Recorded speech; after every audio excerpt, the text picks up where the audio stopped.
Wow, jadi Ibu Mei ini merupakan seseorang di balik layarnya para juara-juara ya di Universitas Ciputra Surabaya. Ini udah nggak diragukan lagi ya UC People. Jadi kalau kalian pengen juara nih langsung aja nih cari nih Ibu Mei. Poinnya cuma satu, kalian jangan datang ke saya ketika itu mepet-mepet tanggal pengumuman. Jadi kata nih UC People, kalau kalian pengen ikut lomba tapi mepet-mepet jangan datang ke Bu Mei ya. Itu sangat-sangat gimana gitu.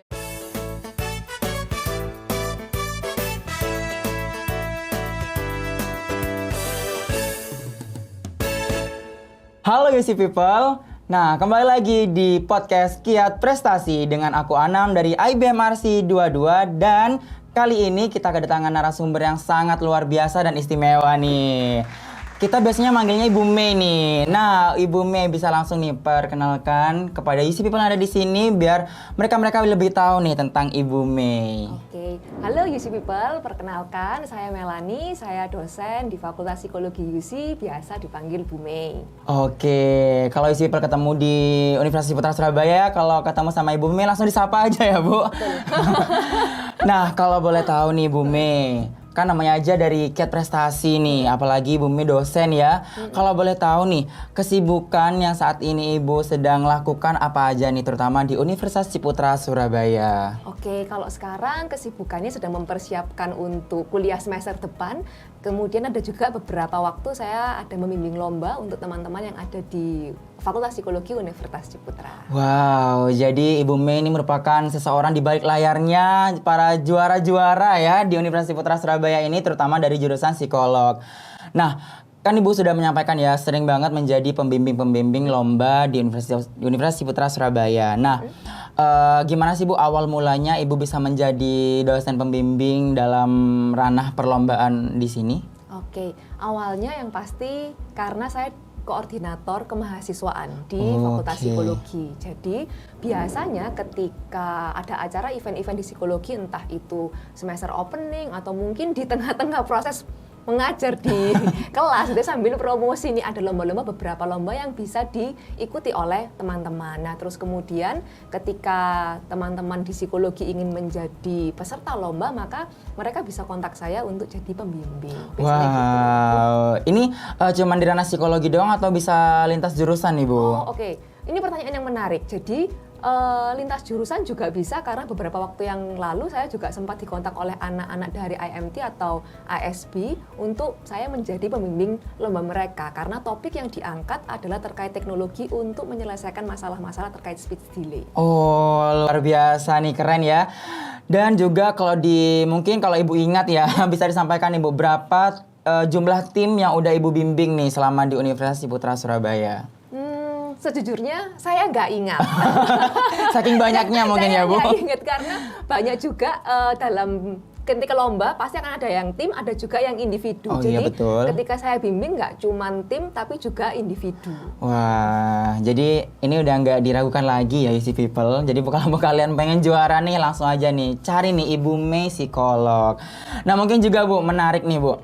Hal apa sih yang paling sulit dilakukan ketika sedang membimbing lomba di Universitas Ciputra Surabaya ini? Oh, oke. Yang paling sulit sebenarnya adalah cari waktu yang pas gitu ya. Karena kadang mahasiswa, saya yakin kalian pasti juga punya kesibukan kalian masing-masing, entah itu organisasi, kuliah dan lain sebagainya yang kalian ikuti.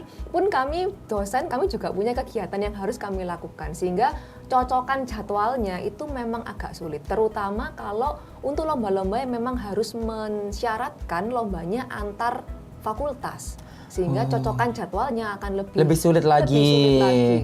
Jadi mungkin tantangannya itu di waktu yang untuk bimbingannya mungkin ya Bu lebih susah ya. Betul. Oke. Ya, itu bukan cuma di lomba aja kali ya Bu. Kalau semester pertama kayaknya lebih susah juga ya. Karena banyak kesibukan mahasiswa-mahasiswa di sini nih Bu. Oke, kemudian selama menjadi pembimbing lomba nih Bu, gimana nih perasaan Ibu? Apa emang suka, seneng, atau gimana nih? Oh, oke. Kalau saya sendiri, saya memang suka ya. Maksudnya ketika dosen membimbing lomba, itu biasanya akan ada mahasiswa-mahasiswa yang kita bimbing dia dari tahun pertama dia kuliah, tahun kedua dia kuliah, sampai mungkin tahun ketiga, kalau tahun keempat mungkin udah jarang. Iya, jarang. 1, 2, 3. Nah, kami yang menjadi satu hal yang saya sukai, menjadi saya nikmati ketika saya bimbing mahasiswa adalah ketika saya bisa melihat progresnya mereka. Dari tahun pertama, tahun kedua, tahun ketiga. Bisa aja ada mahasiswa yang ketika di tahun pertama dia ikut lomba dan dia nggak menang. Dia nggak menang, terus kemudian dia mengikuti lomba di bidang yang kurang lebih sama, di tahun kedua dia bisa ada juara. Jadi karena dia punya pengalaman sebelumnya. Betul. Itu yang menarik.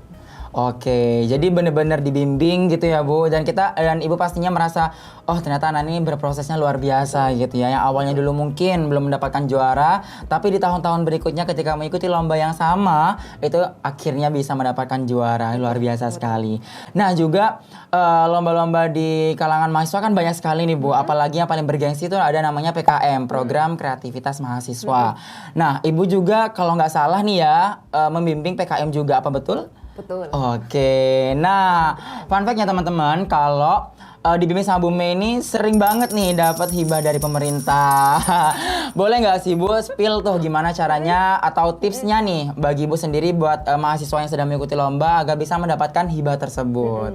Oke, poinnya mungkin yang pertama gini, Anam dan juga mungkin UC People. Jadi kami dosen-dosen pasti punya expertise di bidang kami masing-masing.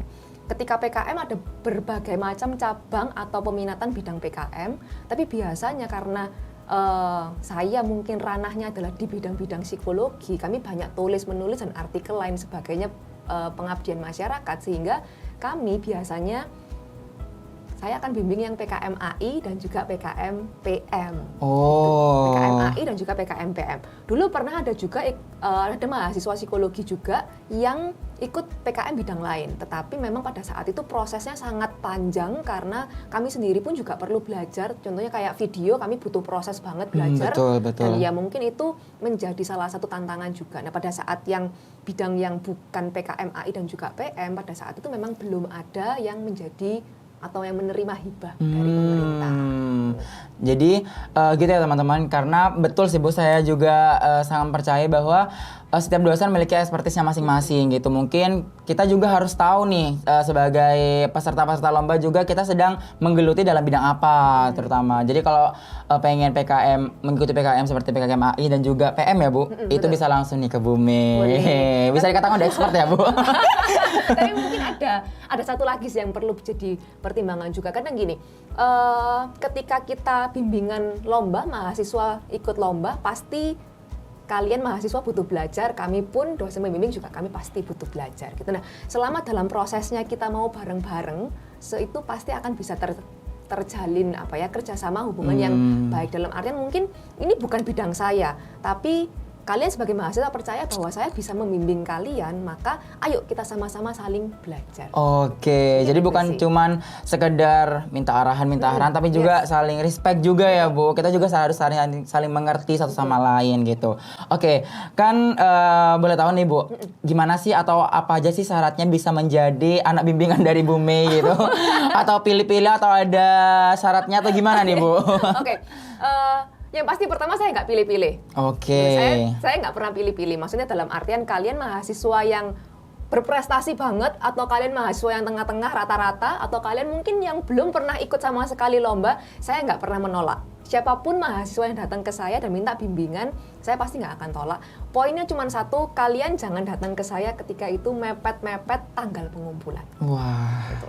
Jadi ya karena gini, karya yang baik adalah karya yang perlu dipersiapkan gitu ya. Jadi kalau misalkan kalian datang ke saya mepet kayak Bu ini sudah H-7 atau Bu ini sudah H-3 dikumpulkan. Nah maka saya juga akan bertanya-tanya kan sebenarnya peran saya untuk proses karya kalian, untuk lomba kalian itu apa? Oh ya. Betul. Jadi pastinya juga Ibu kan tujuannya kan membimbing ya Bu, bukan maksudnya sama-sama mengerjain, bukan gitu kan pastinya Bu. Oke.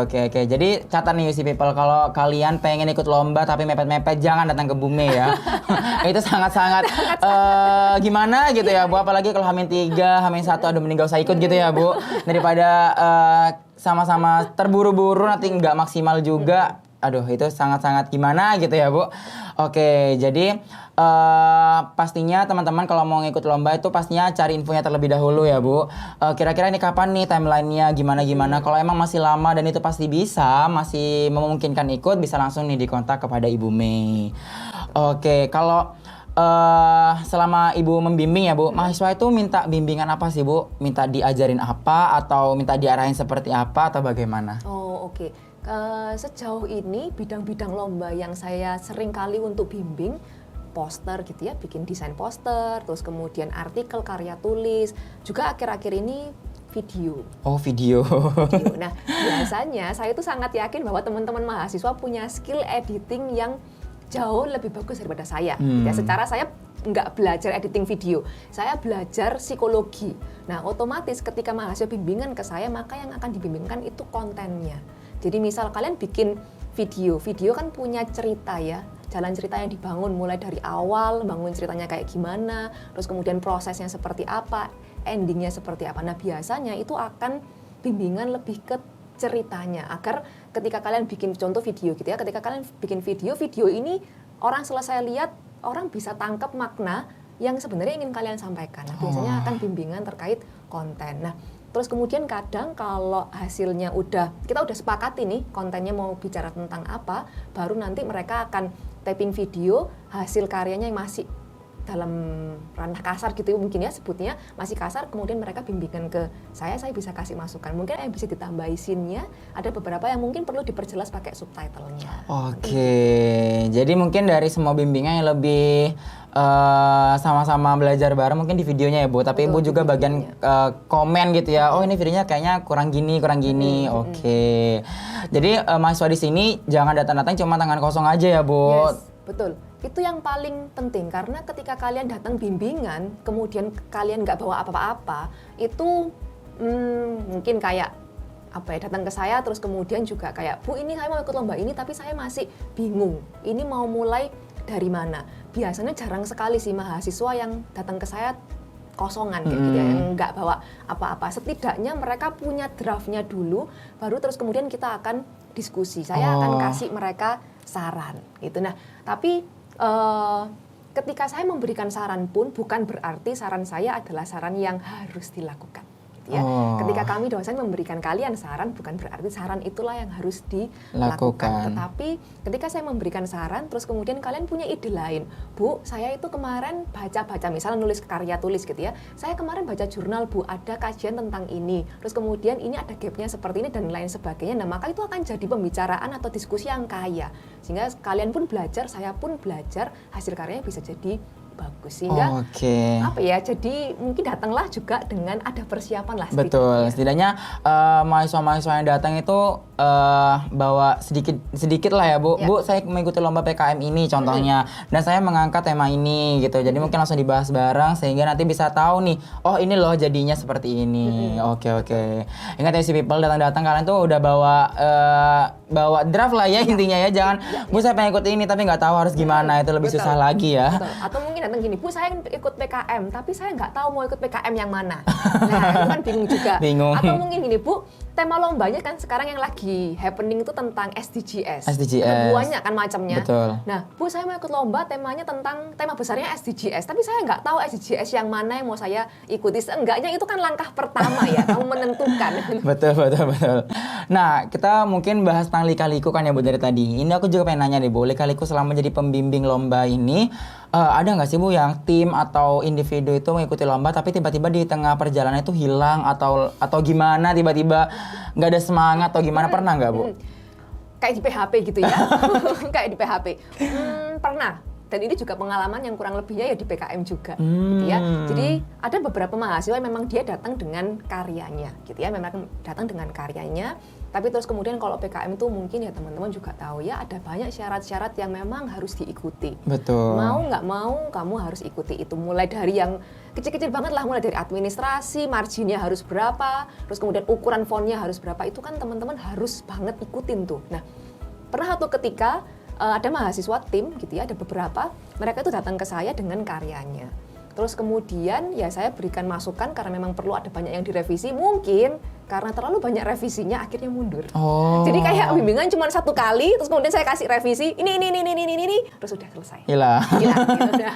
Nah, tapi itu mungkin ini juga sekaligus masuk ke, mungkin agak nyambung gitu ya, mungkin tipsnya gini sih teman-teman. Kadang cara dosen menyampaikan feedback cara kalian meresponi feedback pasti akan beda-beda gitu ya. Nah, sehingga belajar dari pengalaman itu perlu ada kesepakatan. Dalam artian gini, ada mahasiswa yang suka ketika dia punya karya itu dari awal sampai akhir udah di feedback gitu ya. Jadi mereka besoknya sisa langsung revisi. Tapi ada juga mahasiswa yang mungkin gini, Bu, jangan banyak-banyak dulu, bab satunya dulu deh Bu yang dikasih feedback. Nanti kalau kami udah kerjakan ganti bab yang selanjutnya. Nah, itu pun kesepakatan yang perlu dibangun juga. Oh, jadi biar nggak tiba-tiba mahasiswanya kaget banyak banget revisinya, mending ngomong aja ya Bu, diskusi gitu ya. Oh, oke. Jadi ya balik lagi ya Bu, harus saling paham juga dan saling mengerti. Nah, sekarang Ibu apakah sedang membimbing lomba di Universitas Putra Surabaya, dan kalau emang sedang membimbing lomba, itu lombanya apa aja dan berapa tim nih Bu untuk saat ini? Kalau jumlah timnya saya nggak yakin, mungkin ada sekitar 3 atau 4 tim untuk LO kreatif. Terus kemudian saya juga ada 1 tim yang mengikuti lomba. Ini khusus sih di bidang psikologi, jadi tentang terkait dengan potensi diri, jadi mengembangkan potensi diri di era digital. Itu ada 2 tim. Kemarin kebetulan saya juga ada bimbing 1 tim mahasiswa yang juga bikin video edukasi. Oh, aduh ini agaknya liburan yang sangat produktif ya sih. Walaupun sekarang liburan, tapi Ibu Mei ini sangat-sangat membimbing banget ya, masih sibuk dengan dunia perlombaannya, dan juga pastinya tim-tim yang sedang mengikuti lomba nggak layah-layah liburan juga ya Bu, tapi juga sedang struggle dalam menangkan perlombaan tersebut. Nah, kita udah nyampe di pertanyaan terakhir nih Bu. Boleh dong Bu kasih kata-kata penyemangat atau motivasi nih buat isi people yang sedang nonton di sini.